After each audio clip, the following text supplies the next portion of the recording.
continuing our investigation into charities that collect millions of dollars in donations from well-meaning people around the country, but end up spending very little, if any, of that money actually helping anyone, except for themselves. So far, we've told you about the $56 million raised by the Disabled Veterans National Foundation over 3 years. None of that money, none of it that we can find, has gone directly to help veterans. So the million-dollar question is, where is all the money going?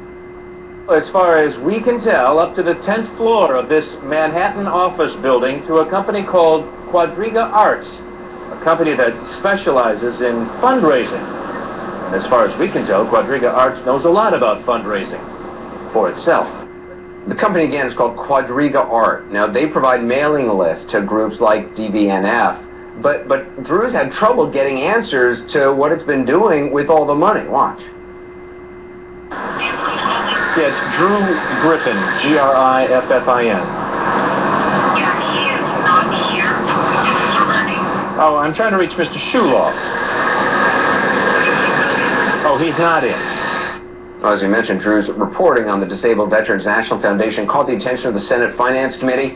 They've launched an investigation into possible abuse of the foundation's tax-exempt nonprofit status. The committee is requesting records relating to their fundraising and marketing activities. I spoke with Senator Max Baucus, the chairman of the committee. What concerns you most about this Disabled National Veterans Foundation? It sounds like it's a front. I don't think it's legit. They take about $56 million from ordinary good Americans who want to help veterans, but then don't give any of the money to veterans. And in this case, don't give any money to disabled veterans. It's an outrage, frankly. Have you heard about the DVNF before? I have not, frankly. You highlighted it in one of your reports. Senator Max Baucus giving a nod to Drew Griffin's reporting. And DVNF, they're not the only charity that Drew's been highlighting. He's also uncovered a group that supposedly helps animals. It's called SPCA International, and it has a similar losing connection to Quadriga Art. Its signature program is called Baghdad Pups. They've raised millions of dollars to reunite military dogs with U.S. troops and others they serve with overseas. That's the idea, right? But as far as we can tell, they don't really do that at all. Once again, here's Drew Griffin. In Montreal, like every big city, the needs at the local SPCA were great. Abandoned dogs and cats needed help, and the money to help them was running out. So in 2005, what seemed like a great opportunity came knocking. A private fundraising company called Quadriga Art proposed a major expansion. Montreal's SPCA would become the Canadian SPCA. And Quadriga Art would send fundraising mailers across all of Canada. The deal was done and the money started rolling in. But there was a big problem. Practically every dollar that came in, according to Montreal SPCA's new executive director, was going directly into the coffers of Quadriga Art. The fundraising bills so large that after 3 years, the Montreal SPCA, despite receiving about $13 million in donations, was in the hole more than $4.5 million. How do you get in debt to a fundraiser? By incurring expenses and not having a plan for getting out of it. It was not a smart decision on the SPCA's part, and we let Quadriga create strategy for us. The strategy was simple.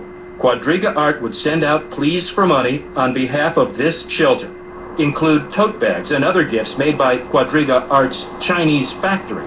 But the cost far exceeded the donations, and the SPCA was locked into this contract for 7 years. The fundraising operation was so upside down for the Montreal SPCA that they actually still owe Quadriga Art nearly $2 million.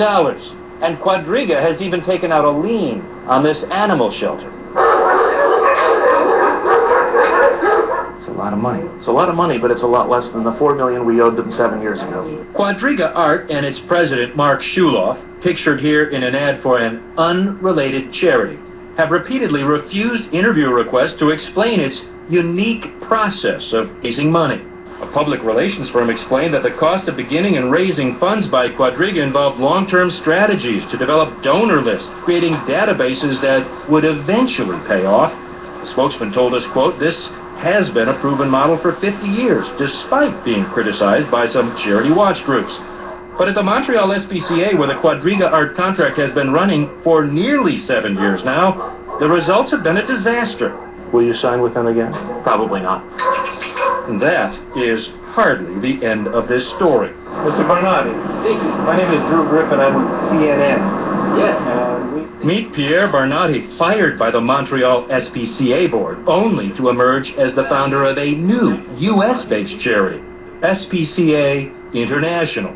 From his home in Montreal and a rarely staffed office in New York, Barnardi and Quadriga Art have designed a new charity to tug on the heartstrings with its signature program called Baghdad Pups. The stated goal, reuniting vets and their war pets. The televised appeal with an unwitting former military dog handler on CNN's sister network, HLN, in 2011 was heartwarming. Our salute to the troops today is actually live in the studio with retired Army Sergeant Jerry Barnes, who has Nugget with him, and then sitting right beside Nugget is Terry with the SPCA, and Ivy's down at my feet. Terry Crisp with SPCA International was telling our viewers Ivy and Nugget were two bomb-sniffing dogs that had worked for a U.S. contractor in Iraq and had been essentially abandoned by the company. She rescued them and was trying to find them homes. And HLN anchor Robin Meade, understandably, couldn't believe it. How is it that they fall through the cracks and get stranded there? That's unthinkable to me. It is unthinkable, and that's why SPCA International is making sure that these dogs don't get forgotten and that they get brought home. It turns out Ivy and Nugget weren't abandoned at all. It also turns out the person telling us so, Terry Crisp, has been accused in similar situations before, begging for money to save animals that weren't being saved. The military contractor in Iraq actually says Ivy and Nugget had been retired, and the company had found them good families who were going to adopt them in Kurdistan. Good homes, the contractor told CNN. That's when Terry Crisp came along and asked if the dogs could instead be donated to SPCA International. The contractor agreed. But Terry Crisp didn't tell the viewers that. What she did tell us is if we just gave her money, SPCA International would be doing something few Americans could resist, saving the pets of our Iraq and Afghan vets. And that's where Peggy Scoldy comes in. When this showed up, what did you think? Well, to be honest, when this showed up, I opened it up, and this is what I saw, and I thought this was fantastic. I mean, I was on board, because I thought saving animals and supporting the troops, you know, what two things could be better? What Peggy got in the mail was a plea from the SPCA International and Operation Baghdad Pups, a direct mail package from the fundraising powerhouse, Quadriga Art. The guilt package, as they are called in the business, included this T-shirt, a tote bag, and letters of thanks.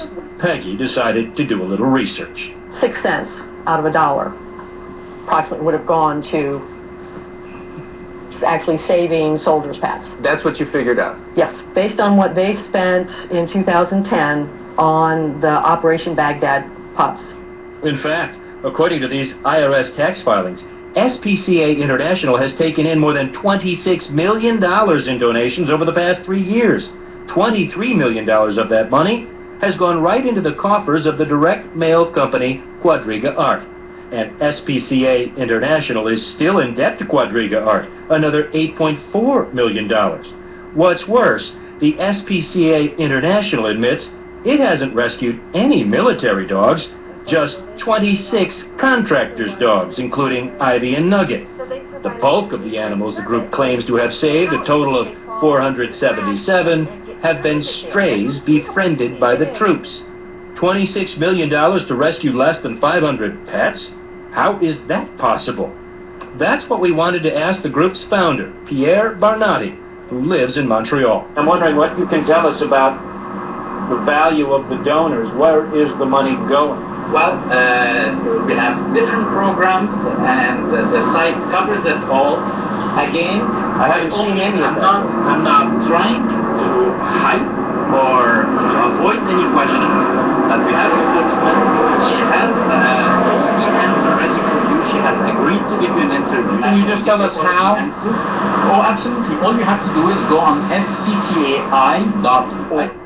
We did that and asked Bob Ottenhoff, the president of the charity watchdog group GuideStar. about the documents we found. What worries me about this one is that the numbers don't compute. I can't understand how to connect the dots between how much money is spent on fundraising to how much money is spent on programming and what the sources of those revenues are. And I also can't really measure the impact of this organization. What difference are they really making? A spokesman for SPCA International told CNN by email that yes, although our investment is not being returned in the time frame we had projected, the investments will pay for themselves within just a few more years. Peggy Scoley admits it is successful for Quadriga Art and perhaps even the SPCA International. But the vets and their pets and anyone who gave money, she says, were duped. What frustrating is that it's millions and millions of dollars that just go to a business, a for-profit business. It's not going to charity at all. Drew Griffin joins us again. Drew, you weren't able to track down this woman, Terry Crisp, who brought those dogs into the HLN studios. Where is she?